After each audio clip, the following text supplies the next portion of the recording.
not lying. No, I believe you. It's just, I guess I really don't care if it's dangerous or not. Welcome to Watch Mojo, and today we're shaking our heads at some of our favourite characters. Whether it was stupid in the moment, stupid in hindsight, or stupid with foresight, we're looking at the top 20 stupidest decisions by video game heroes. Let's do it. Pulling the dagger. This is a Maya myth. It says the box will summon the god Kukulkan. The creation god. Is that what Trinity's after? Wait, there's more. Looks like a series of cataclysms. How many people need warnings not to take things out of ancient caves? Indiana Jones taught us this in 1981. Aladdin taught us this in 1992. Why the hell didn't Lara know this in 2018? Pulling the dagger was one of the earliest things Lara Croft does in Shadow of the Tomb Raider, and it's particularly stupid because she was given pretty fair and significant warnings via cave drawings, which she just ignored. The dagger was a key part of a ritual meant to restore balance, and by taking it, Lara inadvertently triggered a catastrophic series of events, including a devastating flood and the unleashing of supernatural forces. Dum dum dum.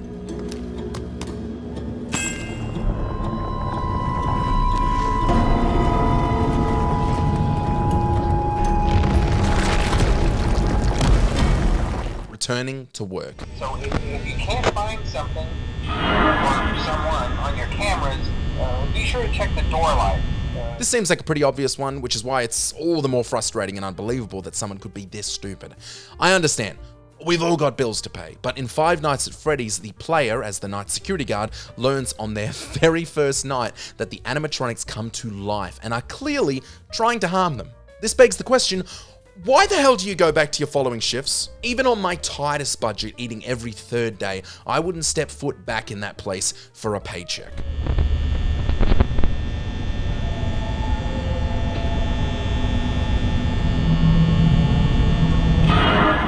Going to the Forbidden Island. So it seems the answer begins not with careful research or sensible thinking. Nay, as with many of fate's mysteries, it begins with but a small act of disobedience. Hey! Jack, old green stuff told us not to come here. At the beginning of Jak and Daxter, we witness the birth of the Daxter we know and love, when the two friends visit Misty Island and Daxter falls into a vat of dark eco, transforming him into his furry alter ego. If only they had been told that this island is dangerous, forbidden, and inhabited by evil creatures. Oh wait, they had been told? Oh, well then they're just stupid, dumb, idiot, dumb people then. I guess.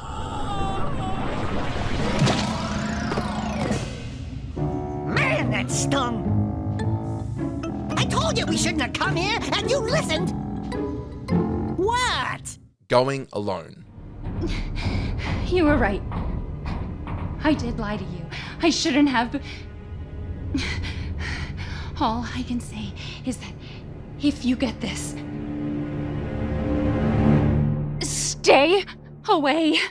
Resident Evil 7 sucks us in with an intriguing premise from the get-go. Ethan Winters is traveling to a derelict plantation in Louisiana after receiving a message from his wife who had been missing for 3 years. The concept worked in Silent Hill 2 and was equally intriguing in Resident Evil 7, the difference being that there is absolutely no reason why Ethan has to go alone. He has physical footage of Mia, he has evidence, he could have brought police, hell, he could have just brought a buddy. But no, instead he goes in all on his lonesome, ignoring the clear warnings of danger from his wife.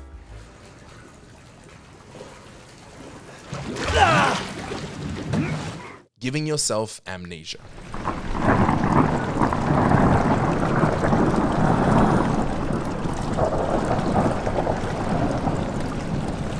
Amnesia is a trip, and it would take all day to explain the events leading up to the climax of the game, but essentially, the game reveals that Daniel, the player, inflicts self-induced amnesia to give his mind a break from the mental torment he was experiencing. This makes sense, I guess, but the question remains, why are you so extra about it?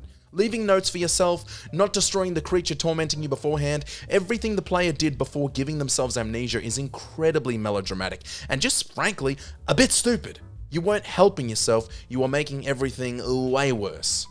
Getting captured 4 times. Leave me alone! Ashley, wait!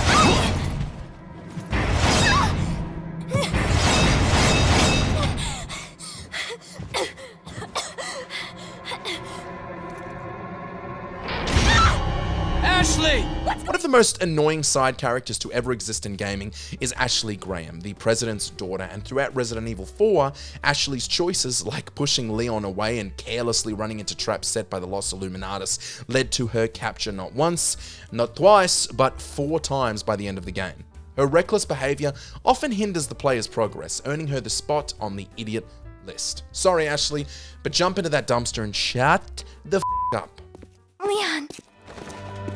You okay? Come on, let's get out of here. Killing the Colossi.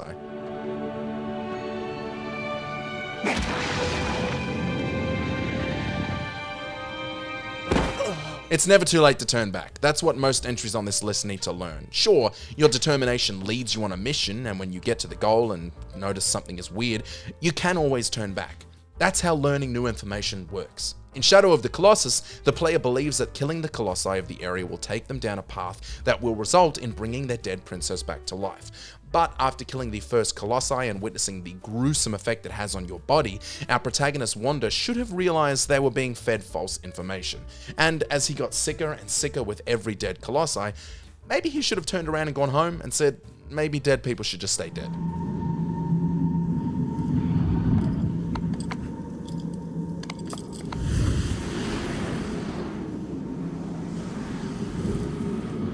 Attending a secret fighting tournament.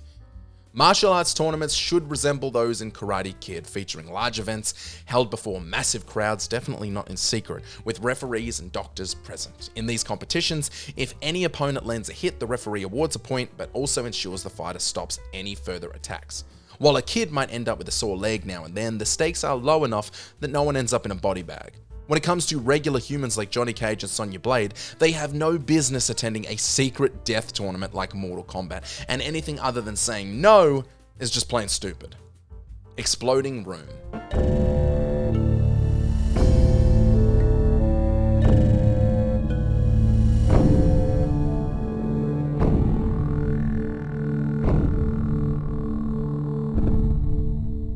Many stupid decisions are made across the course of the Monkey Island series, but who could forget the moment when Guybrush Threepwood lit a match to illuminate a room in Monkey Island 2 LeChuck's Revenge, only to discover that the room was coated with dynamite.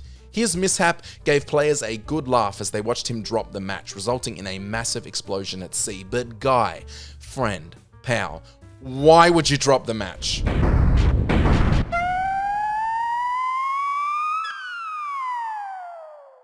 Blinded by anger.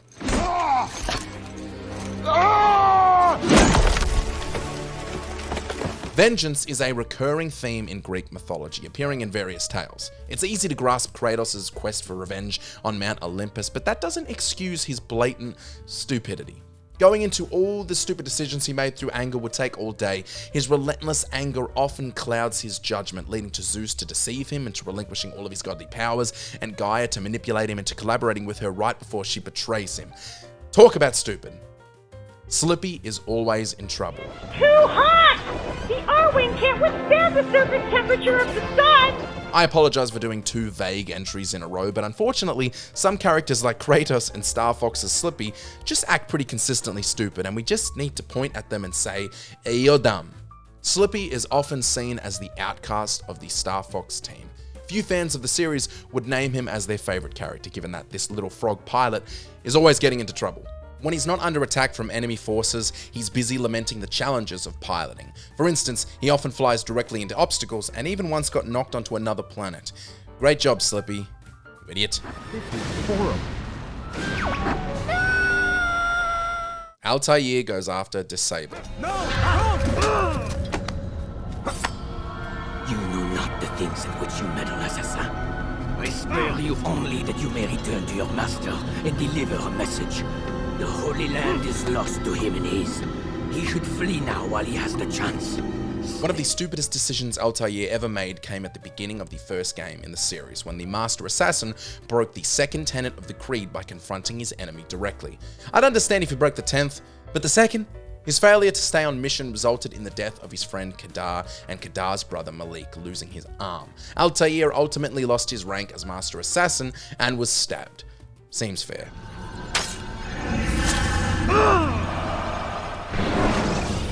Letting Dr. Wily go. Given the chaos Dr. Wily has made throughout the Mega Man series, one would expect that at some point, someone would have thought maybe we should lock this guy up. This decision would likely cut down on robot-related crimes significantly, if not eliminate them altogether.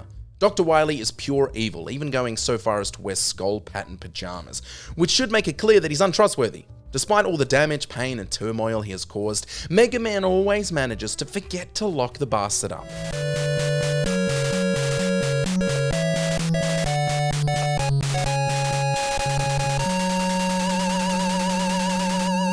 Dan thinks he rules. In Street Fighter, Dan's story centers around his father, Go, who was killed in a confrontation with Sagat, another character from the series. Fueled by a desire for revenge, Dan eventually tracked down Sagat, arguably his best decision. However, the one-eyed antagonist felt pity for Dan and pretended to be defeated. Following this, Dan establishes his own martial arts style called the Strongest Style, notorious for its weak foundation, and opened a dojo to teach this style. Unsurprisingly, he fails at running the dojo as well. His blind belief in himself is not borderline stupid as it's presented, it's plain stupid. If I beat The Rock in a fight, I promise I'd know that something was up.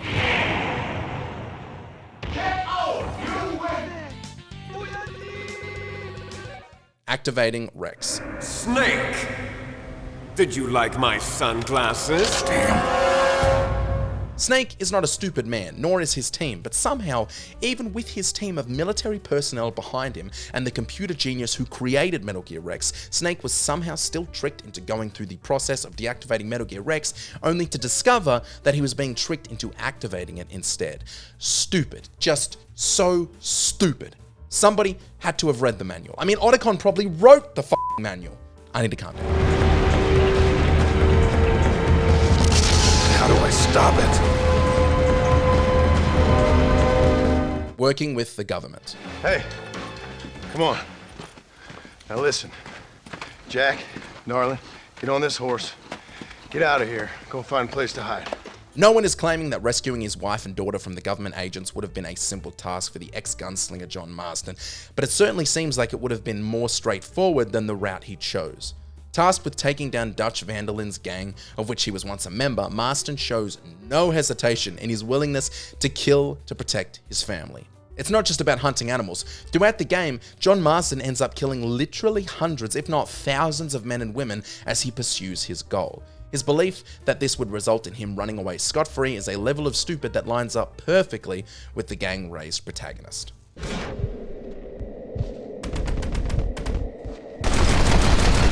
Lying to Elena. Hey! Hey, Nate? Hi, honey. Oh, hi, I've been trying to get a hold of you. Are you okay? Yeah, of course. What do you mean? Well, you know, the news. There's been all that flooding. Maybe going to Malaysia during the monsoon season wasn't such a good idea. Yeah, right.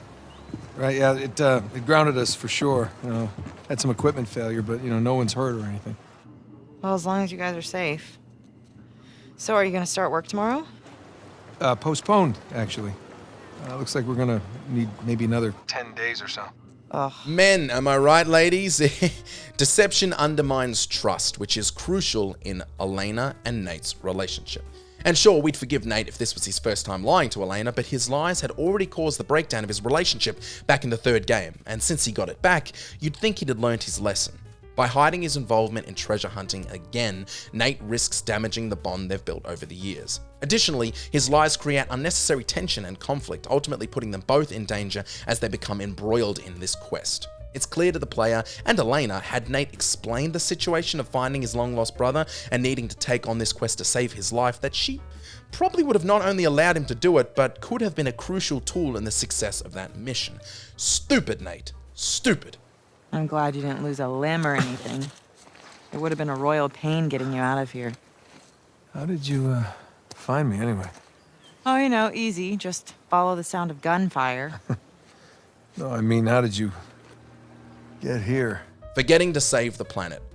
Commander Shepard, I miss my sister. Commander Shepard, I have unresolved issues with my dad. Commander Shepard, I feel sad. Commander Shepard in Mass Effect 3 literally has to save the planet, and he gets bogged down by so many useless side missions that it begins to become a bit of a glaring plot hole in the game's story.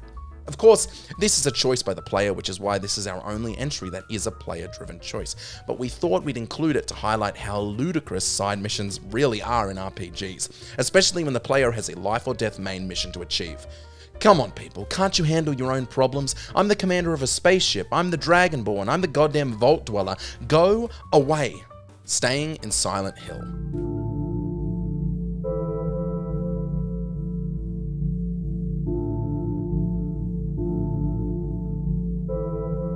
A stupid decision is made at the start of almost every entry of Silent Hill, and it's a true doozy.